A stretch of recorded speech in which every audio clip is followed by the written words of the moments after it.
আমি Wasim Ahmed. Welcome to my YouTube channel. আজকে যে টপিকের উপরে কথা বলবো সেটা হচ্ছে স্ট্যামারিং কিভাবে ওভারকাম করা যায়, কিরকম ভাবে স্ট্যামারিং ওভারকাম করবো। এর আগের ভিডিওতে আমি আলোচনা করেছিলাম যে স্ট্যামারিংটা কেন হয়, এর পিছনে কারণ কি।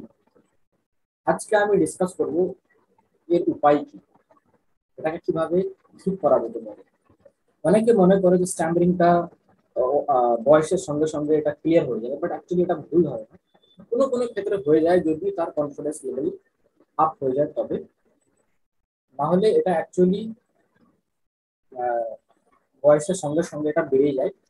আর বয়সের সঙ্গে সঙ্গে যখন বয়স বাড়তে থাকে, বয়স বাড়ার সঙ্গে সঙ্গে যদি এটা যদি বেড়ে যায়, তাহলে কিন্তু 18 বছর, 19 বছর, 20 বছর বয়সের পরে কিন্তু খুব প্রবলেম হয়। তখন কিন্তু মাইন্ডে অনেকগুলো স্টোর জমা হয়ে যায়, ফাইল স্টোর হয়ে যায়, যার কারণে কিন্তু এটা ভোলা খুব মুশকিল হয়ে যায়। আর এই হ্যাবিটটাকে বের করা খুবই মুশকিল হয়ে যায়, খুবই কষ্টকর হয়ে যায়। তো আজকে আমি আলোচনা করবো যে এটা কিভাবে ওভারকাম করা যেতে পারে। আমার অলরেডি একটা হিন্দি চ্যানেল আছে, যদি আপনি হিন্দি ল্যাঙ্গুয়েজ বুঝেন তাহলে আপনি হিন্দি চ্যানেলটা আমার গিয়ে সাবস্ক্রাইব করতে পারেন, আমি সেটাকে ফলো করতে পারেন। আমি হিন্দিতেও আমি কিছু টিপস দিয়ে রেখেছি, সেই চ্যানেলের লিঙ্কটা আমি ডিসক্রিপশনে দিয়ে দেবো। তো আজকে আসি এর সলিউশন। আজকে আমি যে সলিউশন আমি শেয়ার করব সেটা আমার নিজের ব্যক্তিগত অভিজ্ঞতা থেকে শেয়ার করব। তার কারণ হচ্ছে যে আমি ছোট থেকে স্ট্যান্ডিং করতাম, আমি নিজে একজন স্ট্যান্ডার্ড ছিলাম। আর আজকে আমি গত 5 বছর থেকে আমি ফুললি ফ্লুয়েন্টলি কথা বলছি স্ট্যান্ডিং ছাড়াই। আজকে কোনো প্রবলেম ছাড়াই ফুললি স্ট্যান্ডিং তাকে আমি ওভারকাম করতে পেরেছি। আর তার সাথে সাথে গত 2 বছর ধরে অনেকজনকে স্ট্যান্ডিং প্রবলেম থেকে বের করে নিয়ে এসেছি, মানে আমার রেগুলার ট্রেনিংও চলে। তো সলিউশনটা হচ্ছে কি, যে আমাকে আগে নিজেকে তৈরি হতে হবে স্ট্যান্ডিংটাকে ঠিক করার জন্য। নিজেকে তৈরি হতে হবে স্ট্যান্ডিংটাকে ঠিক করার জন্য, একটা মাইন্ডসেট তৈরি করতে হবে।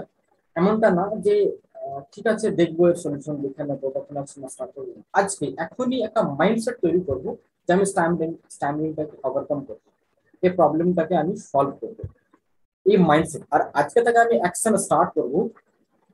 এই অ্যাকশনটা আমি ততক্ষণ পর্যন্ত ছাড়বো না যতক্ষণ পর্যন্ত আমার স্ট্যান্ডিংটা ফুললি ওভারকাম না হয়ে যায়।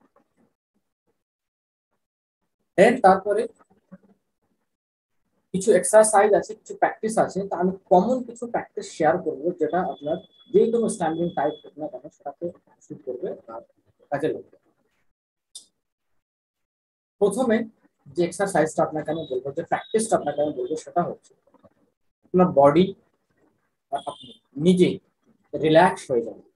রিল্যাক্স একটা জায়গায় বসুন, আর আপনার যা চিন্তা ভাবনা, যা আপনার টেনশন, যা আপনার প্রেশার, যা কিছু আছে সবকিছু সাইডে, সবকিছু একদিকে করে নিজেকে একটা রিল্যাক্স মোডে নিয়ে আসুন। রিল্যাক্স মোডে নিয়ে আসার পর আপনি প্র্যাকটিসটা এভাবে স্টার্ট করুন। 5 বার ডিপ ব্রিদিং করুন, 5 বার ডিপ ব্রিদিং।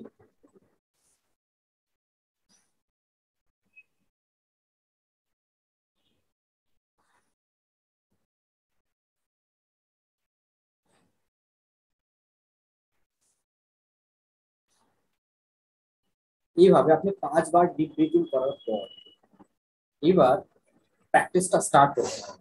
এটা হচ্ছে ব্রিদিং এক্সারসাইজ। ব্রিদিং এক্সারসাইজের পরে এবার যে টেকনিকটা ইউজ করবো সেটা হচ্ছে এয়ার ফ্লো টেকনিক।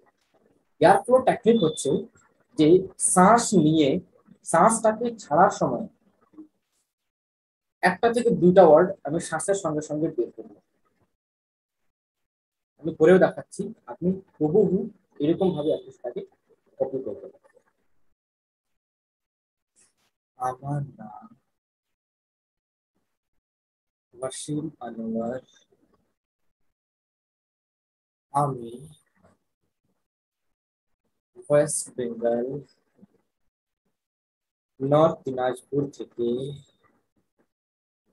বিলং করি। আমার এই প্রবলেমটা ছোট থেকেই আছে, বাট আমি এটাকে ঠিক করার জন্য অনেক প্রচেষ্টা চালিয়েছি, বাট কোনো কিছুতেই কোনো কাজে আসে না। এরকম ভাবে একটা দুটো ওয়ার্ড এয়ার ফ্লোর সাথে এই টেকনিকের সাথে শ্বাস এর সঙ্গে সঙ্গে আমি ওয়ার্ডটাকে বের করব, রিল্যাক্স হয়ে একটা থেকে দুটো ওয়ার্ড, বেশি না, স্টার্টিং এ দুটো ওয়ার্ড, একটা থেকে দুটো ওয়ার্ড এক শ্বাসে বের করবো, শ্বাসের সঙ্গে প্রপারলি ওয়ার্ডের প্রোনাউন্সিয়েশন যেন ভালো মতো ভাবে হয়। এরকম ভাবে আমি প্র্যাকটিস করব। কতক্ষণ করব? স্টার্টিং এ ফার্স্ট উইক 2 থেকে 3 ঘন্টা। এবার 2 থেকে 3 ঘন্টা মানে কন্টিনিউ না, কনসিস্টেন্টলি না।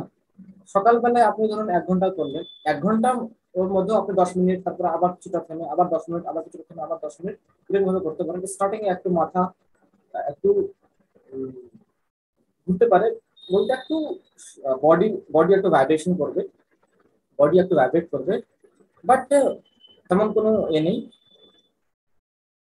তেমন কোনো প্রবলেম নেই। হালকা একটু শরীরটা ঝিমঝিম করতে পারে, এর থেকে বেশি কিছু না। স্টার্টিং এ এটা হবে, তারপরে ধীরে ধীরে এটা ঠিক হয়ে যাবে। এবার 1 ঘন্টা মর্নিং এ, 1 ঘন্টা আফটারনুন, 1 ঘন্টা ইভিনিং, এরকম ভাবে আপনি 2-3 ঘন্টা প্র্যাকটিস করুন। আর এটাকে অ্যাপ্লাই করার চেষ্টা করুন। স্টার্টিং এ প্রবলেম হবে, লোকের সামনে এই টেকনিকটাকে অ্যাপ্লাই করতে পারবেন না, খুব অসুবিধা হবে। বাট আপনি বাড়িতে মিররের সামনে, আয়নার সামনে দাঁড়িয়ে আপনি এই প্র্যাকটিসটা করুন। আয়না যদি না থাকে, বড় আয়না, আপনি বাড়িতে এমনি নর্মালি একা একা প্র্যাকটিস করতে পারেন। 1 সপ্তাহ প্র্যাকটিস করুন, দেখবেন আপনার অনেকটা ইমপ্রুভমেন্ট আপনার মধ্যে চলে আসছে। কারো করে 1 সপ্তাহের মধ্যে চলে আসে, কারো কারো আবার তো আবার 5 দিনের মধ্যে ইমপ্রুভমেন্ট দেখতে পায়, কেউ আবার 3-4 দিনের মধ্যে ইমপ্রুভমেন্ট দেখতে পায়, কেউ আবার 10 দিন এটাকে টেকনিকটাকে ইউজ করার পর ইমপ্রুভমেন্ট বুঝতে পারে। বাট ইমপ্রুভমেন্ট আসবেই, 100% গ্যারেন্টি। তার কারণ হচ্ছে কি, আজকে আমি যে ফ্লুয়েন্টলি কথা বলছি, আমি এক সময় স্ট্যামারিং করতাম, খুব সমস্যা হতো কথা বলতে, আটকে যেত, ব্লকেজ হতো। বাট আজকে আমি ফ্লুয়েন্টলি কথা বলছি শুধু এই টেকনিকের বদৌলতে, এই টেকনিকের জন্য। তো এই টেকনিকটা এতটাই ইউজফুল টেকনিক যে যে কারো স্ট্যামারিং ঠিক করে দিতে পারে। এর সঙ্গে সঙ্গে আরো কিছু এক্সারসাইজ আছে, বাট বেসিক জিনিস হচ্ছে এটা। ব্রিদিং এক্সারসাইজ যেটা বললাম, প্র্যাকটিস শুরু করার আগে 5 বার breathing, deep breathing, then air flow technique. Air flow technique এটাকে বলা হয় এয়ার ফ্লো টেকনিক, মানে শ্বাসের সঙ্গে সঙ্গে যে ওয়ার্ডটাকে আমরা বের করবো সেটা হচ্ছে এয়ার ফ্লো টেকনিক। এই এয়ার ফ্লো টেকনিকটা আপনি কন্টিনিউ কিছুদিন করুন, তারপর আপনি নিজেই বুঝতে পারবেন যে হ্যাঁ, আপনার মধ্যে ইমপ্রুভমেন্ট আসছে, ধীরে ধীরে আপনার ওয়ার্ড ক্লিয়ার হচ্ছে, আপনার ওয়ার্ড সাফ হচ্ছে। তো এটা আপনি কনসিস্টেন্টলি করুন। এছাড়া আরো কিছু টেকনিক আছে, আরো কিছু টিপস আছে যেটা আমি শেয়ার করবো। তো যদি আপনি চ্যানেলে প্রথমবার এসে থাকেন, তাহলে অবশ্যই চ্যানেলটিকে সাবস্ক্রাইব করে রাখুন, বেল আইকন হিট করুন। যখনই আমি নিউ ভিডিও আপলোড করবো, আপনার কাছে নোটিফিকেশন পৌঁছে যাবে। এন্ড আমি আশা করব যে এই ভিডিও থেকে আপনার কিছু না কিছু বেনিফিট আপনি পাবেন। আর যদি আপনি আমাদের সাথে যুক্ত হয়ে যান পার্মানেন্টলি, তাহলে নেক্সট টাইম যে কোনো সময় আমি যখন টিপস শেয়ার করবো, তো আপনি অবশ্যই সেখান থেকে বেনিফিট নিতে পারবেন। এতটা ধৈর্য সহকারে ভিডিওটা দেখার জন্য থ্যাংক ইউ সো মাচ।